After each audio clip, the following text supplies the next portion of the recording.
Mga kwento ni Felmo.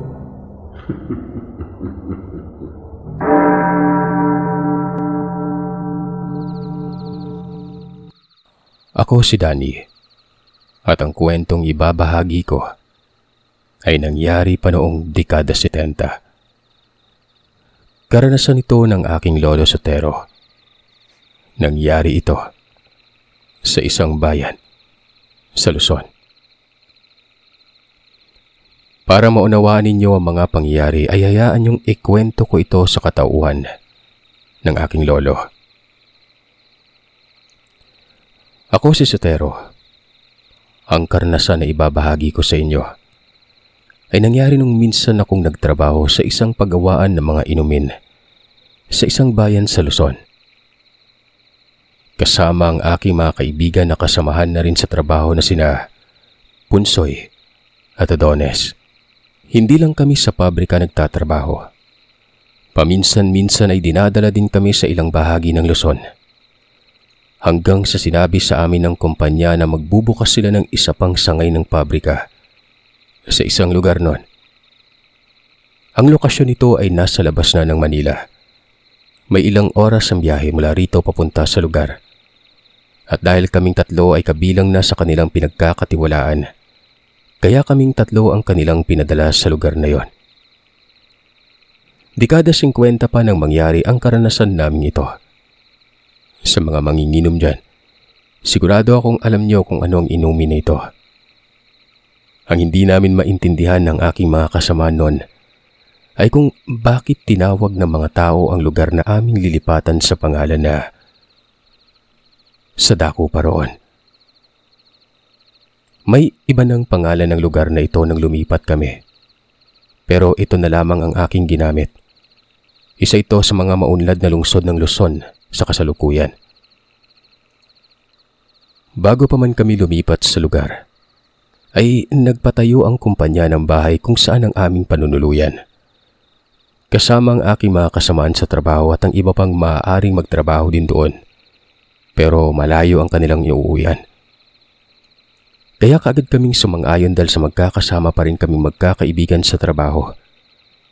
At sa mga panahon na ito ay may kasama kaming babae na kasamaan din namin mula sa Manila. Siya yung namamahala sa amin bilang aming supervisor. Tawagin na lamang natin siya sa pangalang Sabelita.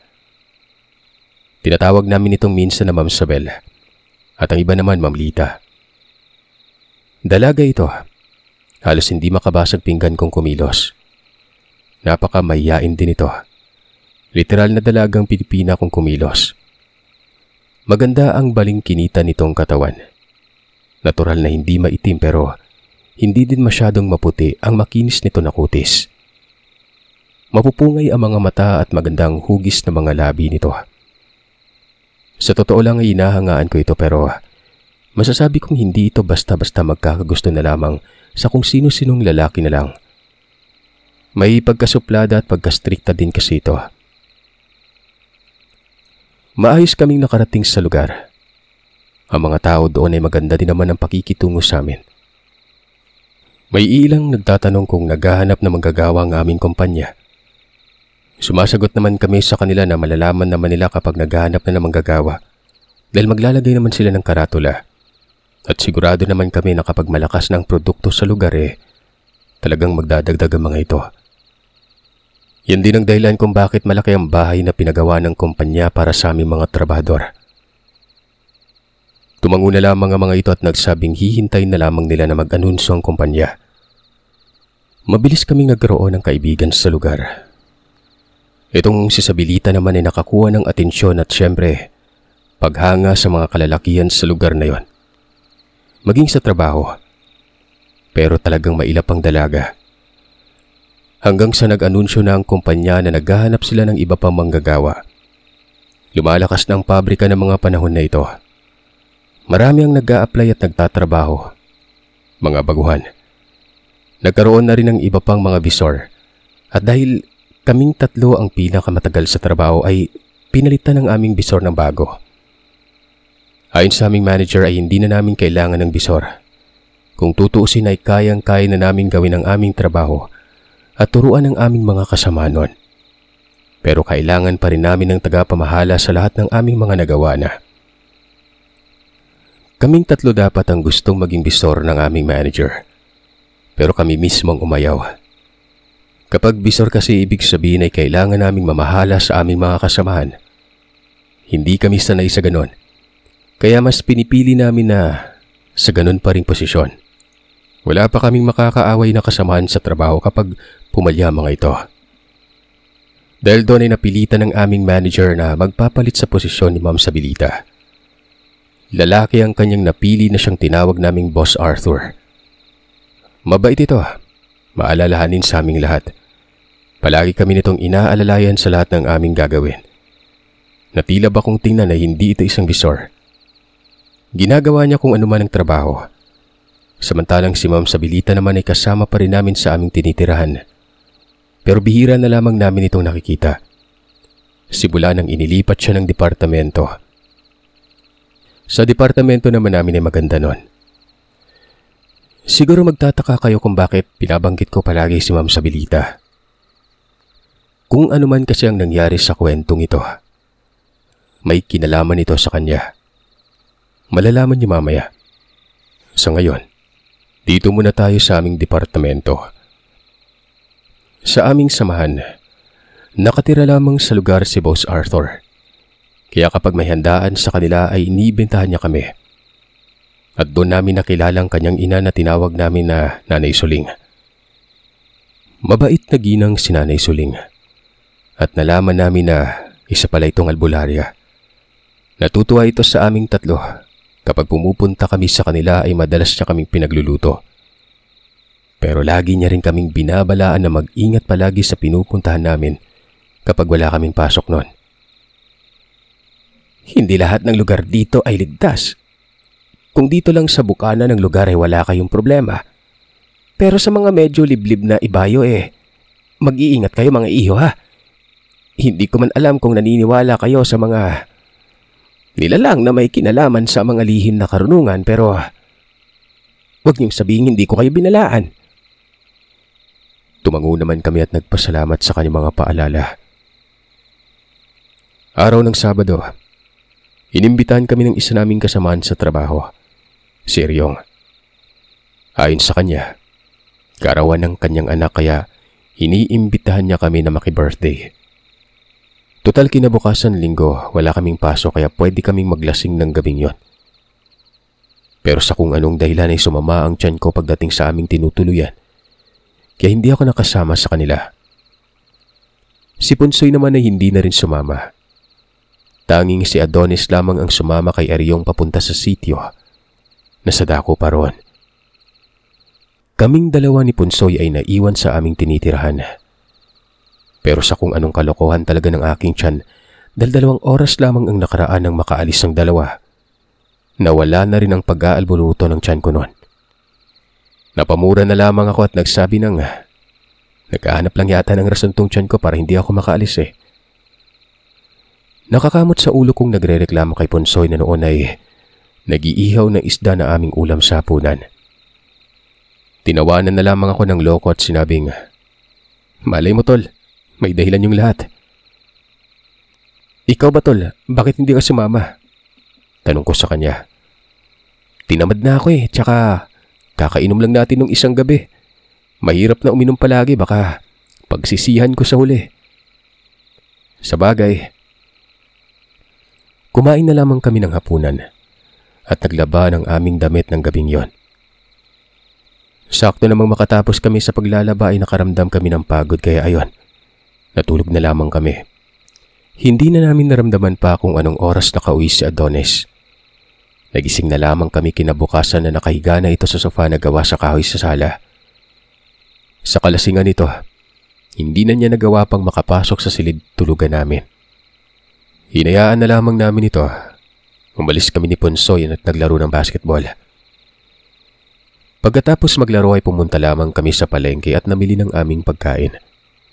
Hindi na namin ginising pa si Adonis para hingan ng ambag sa aming pagkain. Nang araw na yon, sa nakita kasi naming kondisyon niya, Talagang nasobra nito ng inom. Pagdating namin sa bahay tuluyan ay wala na ito sa sala. Tiningnan niya sa silid tulugan namin at doon ay nakita niyang doon na ito natutulog at nakapaglinis na rin ang katawan niya. Muli na lamang bumalik si Ponsoy sa kusina. Sa gilid ng bahay, nakita namin si Ma'am Sabilita na may kasamang lalaki habang nagsasampay. At sa unang pagkakataon, nakita namin itong may kahalikan habang nagsasampay noon. Nagkatinginan na lamang kami ni Ponsoy habang napapailing sa nakita. Sa bagay, may tindig yung lalaki. Matangkad, mistiso.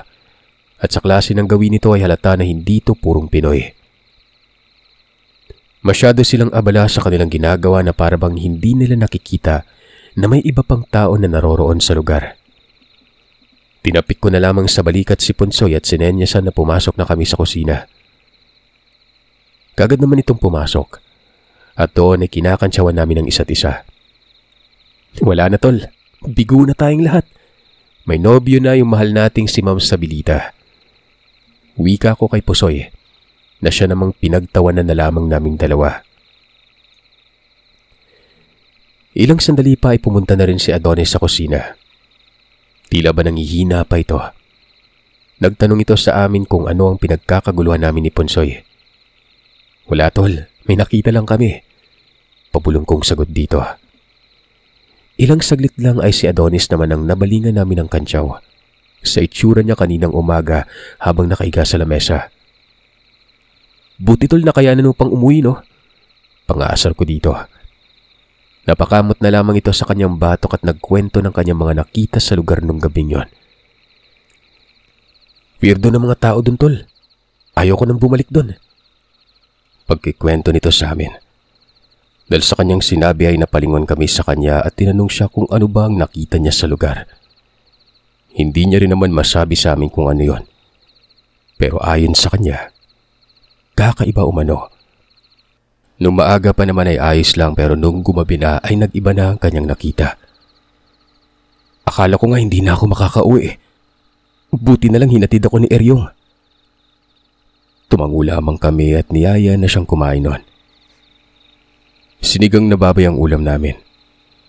Sinabi ni Adonis na wala pa siyang ganang kumain pero kumuha naman ito ng sabaw para sana pang pawala ng hangover niya. Pero unang higop pa lamang nito ng sabaw, inayawan na ng loko. Kaya bumalik na lamang ito sa silid namin at muling natulog maghapon. Sumapit ang 2:00 ng hapon ay hindi pa rin nagigising si Adonis. Nagsimula na kaming mag-alala ni Ponsoy sa kanya. Unang beses niyang dinamdam ng ganito katindi ang tama ng alak.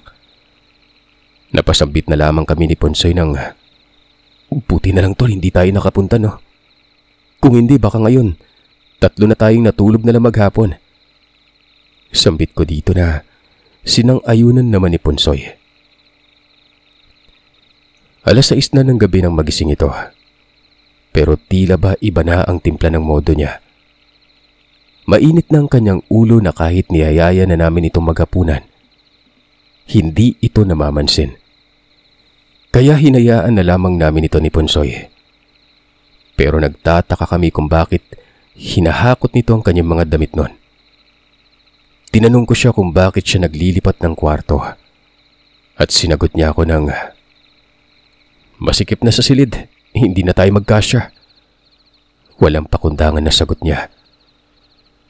Si Ponsoy ay nakikinig at napakunot na lamang ng kanyang noo. Maging ako ay nabigla sa sagot sa akin ni Adonis. Ganun pa man ay hinayaan na lamang namin ito. Sinabihan na lamang namin ito na kung gusto niyang kumain ng hapunan, tinirhan namin siya na makakain sa lamesa. At yung kanin nasa loob ng kaldero. Tumango lamang ito at pumasok na sa kanyang silid. Samantalang kami naman ni Ponsoy ay muling lumabas at nagpahangin. Nakipag-usap sa mga kapitbahay namin na nasa lugar. Doon ay kinausap kami ng isang ali na madalas nakikipagtsismisan sa tindahan. Sinabi nito na ang lalaki na pumunta kahapon sa tinitirahan namin, yung kasama ng kaibigan namin si Adonis, matagal na umanong kuro-kuro na isa yung aswang Nakatira ito at ang kanyang pamilya sa tagong sitio ng Dako Paroon. Saglit kaming natigilan sa sinabi ng ginang pero hindi na lamang namin ito pinansin pa. Maya-maya pa ay muli itong nagwika ng, "Kung nakauwi ang kaibigan ninyo, obserbahan ninyo. Tingnan niyo yung mga galaw niya. Kapag nakita niyong hindi na kagaya ng dati ang mga ginagawi niya, kailangan niyong patingnan sa manggagamot. Baka nayanggaw na yung kaibigan ninyo." Mahaba nitong wika.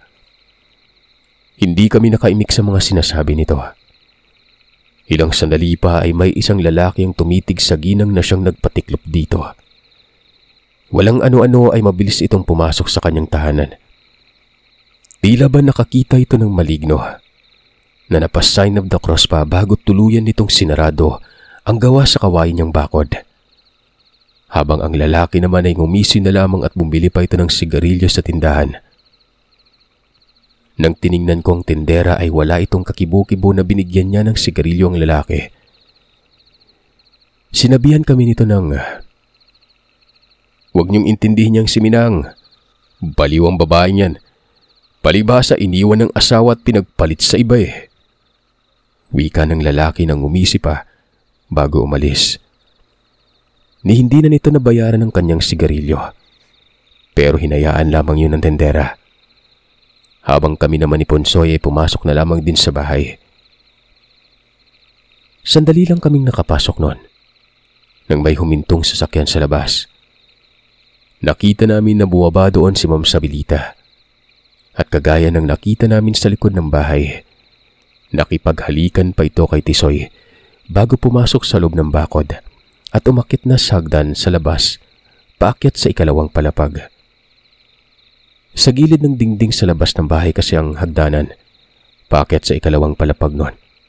At sa ikalawang palapag naman ay naroroon na ang lahat ng pangangailangan ng mga umuuko pa sa itaas na bahagi ng tinutuluyan naming bahay noon. May mga kasama din si Ma'am Sabilita sa ikalawang palapag. Puro kababaihan din yung mga naroroon. Pero karamihan sa mga ito ay may sarili ng pamilya kaya umuuwi sila tuwing Sabado ng gabi at bumabalik naman tuwing Lunes ng umaga. Samantalang kaming tatlo naman ay nanatili sa ibabang bahagi ng bahay tuluyan. Naglinis na lamang kami ng katawan bago pumasok sa silid namin.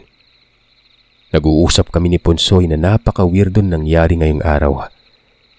Mula sa mga kinikilos ni Adonis hanggang sa nangyari kanina sa labas at yung tao na bumili ng sigarilyo. Napapaisip kami kung sino ang lalaki na yon.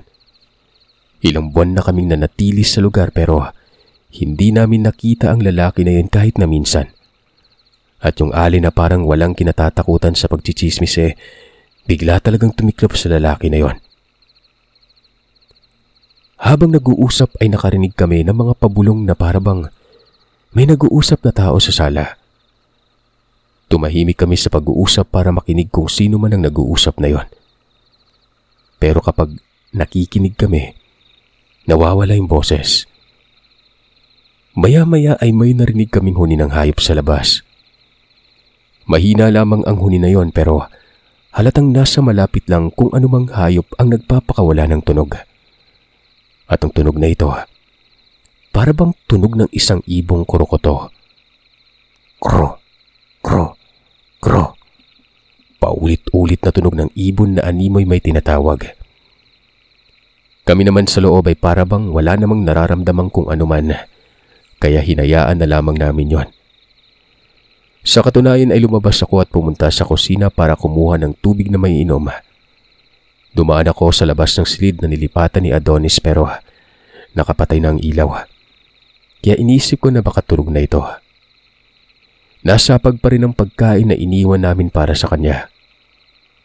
Pero hinayaan ko na lamang yon. Baka naman kakainin niya rin ito mamaya. Total, maaga pa naman. Maaga akong nakatulog ng gabing yon at sa tingin ko, ganun din naman si Ponsoy. Kinabukasan ay maaga pa kaming nagising at nagluto ng agahan hanggang tanghalian na namin. Ang iniwan naming pagkain sa lamesa nung nakaraang gabi, naroroon pa rin. Kaya alam namin na hindi kumain kagabi si Adonis. Sinubukan kong katukin ito para tanungin kung papasok ba siya sa trabaho. Pero umungol lamang ito at matipid na sumagot ng, "Hindi ako papasok." Muli ay hinayaan na lamang namin ito. Sa trabaho ay nagtataka si Boss Arthur kung bakit hindi namin kasama si Adonis. Tinanong kami nito, "Nasobran yata sa tagay kina Eryong, boss. Kahapon pa yung tinatamad bumangon eh." Sagot ko na siyang sinigunda naman ni Ponsoy. Napailing na lamang si Boss Arthur sa sinabi namin sa kanya. Kung tutuusin na ito ang pinakaunang araw na hindi pumasok sa trabaho si Adonis mula nang lumipat kami ng trabaho. Hindi talaga siya ganito. Kahit anong inom namin ay pare-pareho talaga kaming bumabangon kinabukasan. Nang nakasalubong ko si Eryong ay tinanong ko siya kung ano ba ang inom nila sa bahay nito. At parang nasobran yata si Adonis noon. "Hindi naman masyadong marami, tol. Sakto lang pampatulog at pampagana." Sagot nito habang nakangisi. Sinabi ko naman sa kanya na hindi nakabangon si Adonis simula kahapon. "Gigising din naman yun mamayang gabi. Hayaan niyo lang siya dahil maninibago pa yung katawan niya." Sagot sa amin ni Eryong. Ang buong akala namin sa sinabi niya, naninibago pa ang katawan ni Adonis sa uri ng alak na kanilang ininom. Pero lingid sa aming kaalaman, nakikinig pala sa usapan si Boss Arthur. Nang kakain na kami ng tanghalian ay inimbitahan kami ni Boss Arthur noon. "Sotero, tawagin mo si Ponsoy. Pumunta kayo sa opisina ko." Tila ba galit na wika sa akin ni Boss Arthur. Mabilis kong tinawag si Ponsoy. Marami pa sa kasamahan namin ang nagtanong kung anong problema at bakit ba parang galit ang boses ng bisor namin. Umiling na lamang ako dahil maging ako man ay walang idea sa kung ano man ang nangyayari noon. Pagpasok pa lamang namin sa opisina ni Boss, kaagad niyang ipinasara sa amin ang pintuan ng kanyang opisina. Sinunod naman namin ito ni Ponsoy at dali-dali na lumapit sa kanya. "Narinig ko yung usapan ninyo nila Eryong kanina. Matagal na akong naghihinala sa taong yan. Ano, papuntahin ko na ba si nanay sa bahay na tinutuluyan niyo?" Tanong nito sa amin ni Ponsoy. Hindi na kami bumitaw pa ng salita at tanging pagtango na lamang ang sagot namin dito. Muli itong tumaas ang boses sa hindi namin malamang dahilan. Pero ang daliri nito ay nagsisenyas sa amin ng tahimik noon. Nagsulat ito sa papel ng may tao sa labas ng pintuan na nakikinig. Dahil sa nabasa namin ito, mahimik na lamang kaming dalawa ni Ponsoy. Tumango na lamang kami sa sinabi ni Boss Arthur. At nang matapos na kami sa pag-uusap, lumabas kami. Nagulat pa kami ng pagbukas ko ng pintuan ay naroroon si Eryong. "Oh, pre, ba't nandito ka?" Ang sabi naman nito, hinahanap niya kami ni Ponsoy. May sasabihin umano siya sa amin. Pero malapit na ang oras ng trabaho kaya mamaya na lamang umano. Tumango naman ako at sinabihan nitong maiwan na muna namin siya gawa ng nakatikim kami ng sermon dahil sa nangyari kay Adonis. Hindi pa kami nakapagtanghalian kaya kakain na muna kami. Tumango naman ito habang sumipat ng tingin sa loob ng opisina ni Boss Arthur. Maya-maya ay sumunod na ito ng lakad sa amin ni Ponsoy. Sinamahan kami nito sa kantin. Tinanong pa kami kung anong sinabi sa amin ni Boss. Pinagalitan kami, pre. Bakit daw namin hinayaan umalis si Adonis nang walang kasama? Nagkasakit tuloy. Sa bagay may punto naman siya. Paano kung nayanggaw nang ng aswang yung kaibigan namin? May kuno-kunong aswang ba sa inyo, pre? Patay mali siya na tanong ko kay Eryong. Pero hindi ko inaasahan ang naging reaksyon nito. Ngumisi ito at nagsalita ng, "Paano kung totoo yung iniisip niyo, pre? Paano niyo gagamutin yung kaibigan niyo?" Nakangisi pa siya noon. Pero kaagad niya rin naman itong binawi. Tinapik pa ako nito sa balikat sabay sabi ng, "Sige pre, doon na muna ako sa pwesto ko." Binalikan ko naman ito ng tapik habang sumasagot ng, "Sige pre, sunod na lang kami." Nilingon ako nito. tinitigan na para bang nagtitimpi. Si Punsoy naman ay tumingin sa akin ng tila ba nag-aalala. Sinabihan ko naman ito na bilisan na namin ang pagkain at malapit na mag-umpisa ang oras ng trabaho. Maayos na natapos ang oras ng trabaho noon. Pero sa halip na dumiretso ng uwi sa bahay na aming tinutuluyan, doon kami dumiretso sa bahay ng nanay ni Boss Arthur, kay Nanay Suling. Pagdating namin doon ay nakahanda na ang ginang. Ito pa mismo ang pumara ng tricycle para mabilis kaming makarating sa aming tinutuluyan. Pagdating namin, ganoon na lamang ang gulat namin dahil magulo. Si Ma'am Sabilita ay may nakaaway na babae. Nalaman namin na asawa pala ito ng nobyo ni Ma'am Sabilita. At doon namin nalaman na ang pangalan ng lalaki ay Calixto. Binantaan siya ng babae na kapag hindi pa siya tumigil sa pakikiapit sa asawa nito ay pagsisisihan niya umano. Pero si Ma'am Sabilita ay nakapamewang pa habang nakaharap sa babae. Sa hinin niyang kumilos at tipid magsalita. Nakakapanibago ito sa paningin namin ni Pansoy. Sinagot niya yung babae na wala siyang pakialam kung ano pa ang sabihin nito. Magdemanda siya kung magdemanda. Haharapin niya kahit saang korte pa sila magharap. At ang matindi pa ay tinawag niya ang asawa ni Calixto na hampas lupa. Pinagmalaki niya pa na dihamak na mas maganda siya, mas sexy, at dihamak na mas pipiliin siya ng lalaki kaysa sa asawa nitong hampas lupa na ubod umano ng pangit nun. Halos hindi kami makapaniwala ni Punsoy sa aming narinig. Tinulungan ni Nanay Suling na patayuin ang babae na noon ay nakasalampak sa lupa.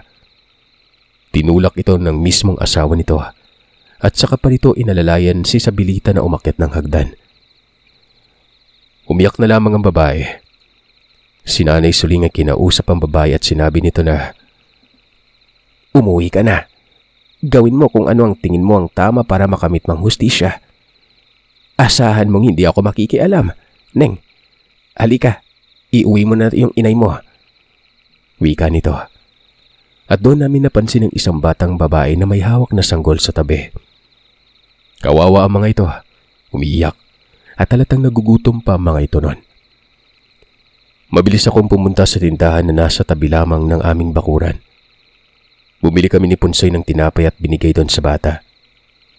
Nagpasalamat pa sa amin ang ginang bago sila tuluyang umalis noon. Nang umalis na ang mag-ina, doon pa lamang kami nakapasok sa bahay. Ang mga marites naman ay nagsialisa na rin. Habang kami naman sa baba ay naririnig namin na pinapagalitan ni Sabilita si Calixto. At ang lalaki naman ay panay alo at pagsusumamo dito. "Naku tol, yung mahal mo, nasa loob pala yung kulo." Panunukso na wika ko kay Punsoy noon. Binalingan naman ako na at sinabihang loko-loko. "Huwag mong ipasolo sa akin yan. Pareho nating gusto yun eh." "Noon yun, hindi na ngayon," sagot ko. Si Nanay Suling ay napapailing na lamang sa aming dalawa. At ang matindi, napamura ito ng pagpasok namin sa bahay. May kakaiba umano siyang nararamdaman. "May yanggaw dito na kasama niyo." Sa kanya hinanap si Adonis. Nagtaka kami nang alam niya kung saan ang silid nito. Pagdating sa silid ay nakasarado ang pinto. Kinatok ko ito pero walang sumasagot. Ilang beses pa akong kumatok nang sumagot si Adonis ng, "Layuan niyo ako! Ayoko ng istorbo!" Inutusan na kami ni Nanay Suling na buksan ang pintuan. May susi ang bawat pintuan kaya kinuha ko ang susi para buksan ang pintong yon. At nang mabuksan namin ito, nagimbal kami ni Punsoy sa nakita namin. Nakatalungko ito sa madilim na bahagi ng silid. Napakabaho ng lugar. Napakalagkit ng sahig. Punong-puno ito ng laway niya.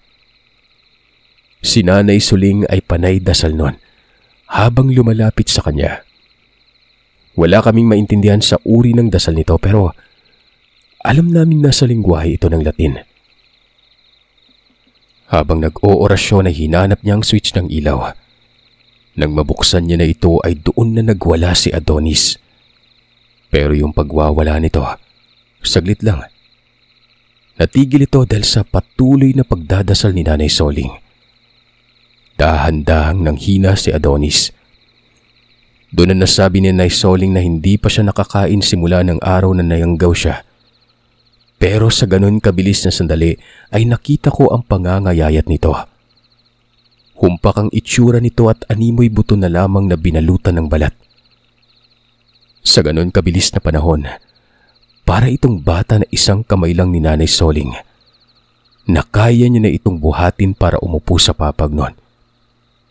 Gusto ko man siyang tulungan sa pag-asikaso sa kaibigan namin pero hindi ito pumayag. Nagkasya na lamang kami na panoorin siya sa kanyang ginagawa. Panay pa rin ang kanyang pag-usal at ilang sandali pa ay humingi ito sa akin ng isang basong tubig na inumin.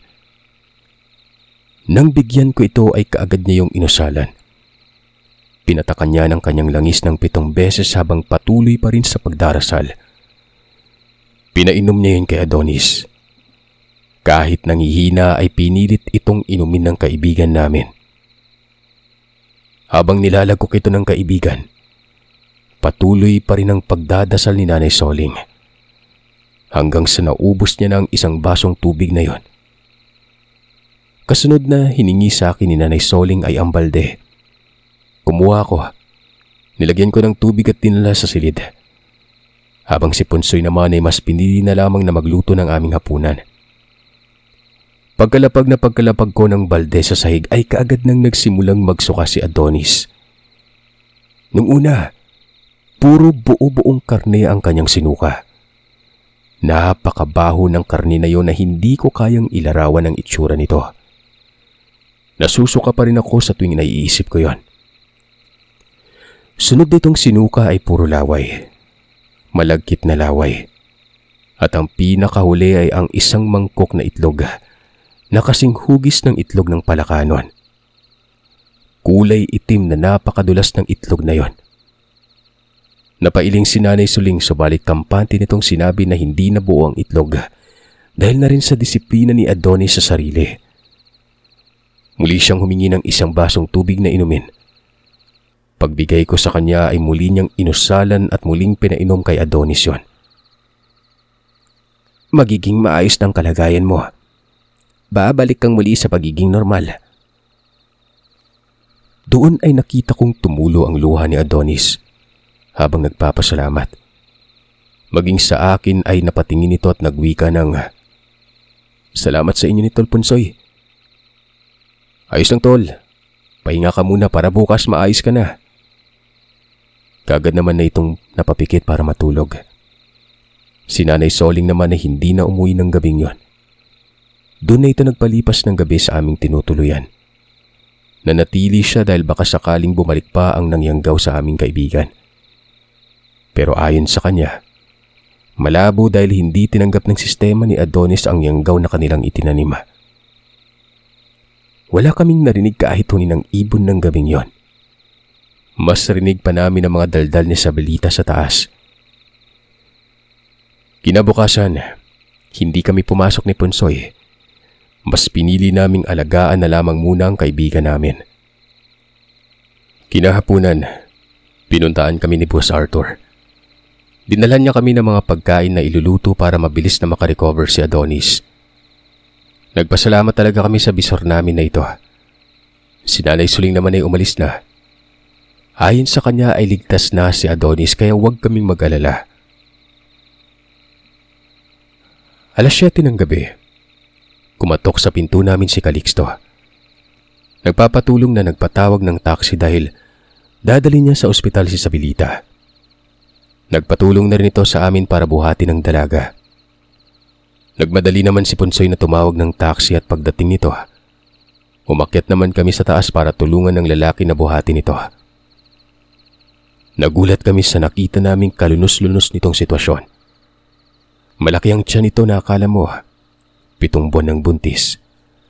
Ang mukha nito ay punong-puno ng butlig na tila ba pinamahayan yon ng insektong nakatira sa tagyawat. Pangit na ang dating maamong mukha ni Sabelita. Maging ang kanyang mga braso at mga binti ay hindi na mapakinabangan sa dami ng butlig nun. Binalot na lamang namin ito ng kumot at pinagtulungang buhatin para makasakay ng taxi. Kinabukasan si Punsoy. Pinunta niya si Nanay Suling. Ikinuwento niya sa matanda ang nangyari kay Sabilita. Pero ayon kay Punsoy, sinabihan siya ng matanda na wala siyang maitutulong kay Sabilita. Ayon pa dito, hindi lahat ng humihingi ng tulong ay kailangang tulungan. Minsan mas mabuti pa ang hayaan silang harapin ang kahihinatnan ng mga desisyon na bara-bara nilang ginagawa. Naintindihan ni Punsoy yun. Gumaling si Adonis. Habang nagpapagaling ito ay nagtatrabaho naman kami ni Punsoy. Bigla na lamang ding nawala si Eryong. Hindi na ito pumasok pa sa trabaho. Nang tinanong namin si Boss Arthur kung saan na si Eryong ay sinabi na lamang nito na normal na lamang umano na hindi na ito magpapakita pa. At siguro, kung saang lugar na ito naghahanap ng mayayanggaw niya. Naging maayos at mas lumalim pa ang aming pagkakaibigang tatlo. Ultimong si Boss Arthur ay napalapit sa amin. Samantalang si Sabilita naman ay hindi na namin nakita pang muli mula nang dinala ito ni Calixto sa ospital. May pumalit sa kanyang posisyon. Doon din tumira sa aming tinutuluyan. Lalaki, kasama niyang kanyang pamilya sa kanilang pananatili sa lugar. Hanggang dito na lamang, Sir Seth. At sana ay may aral na nakuha ang mga kagiliw na tagapakinig na ang pakikipag-apid at pagwasak ng buhay ng iba ay hindi patunay ng kagandahan. Bagkus, isa itong patunay na ang lahat ng gawaing mali may kaparusahan na kaakibat.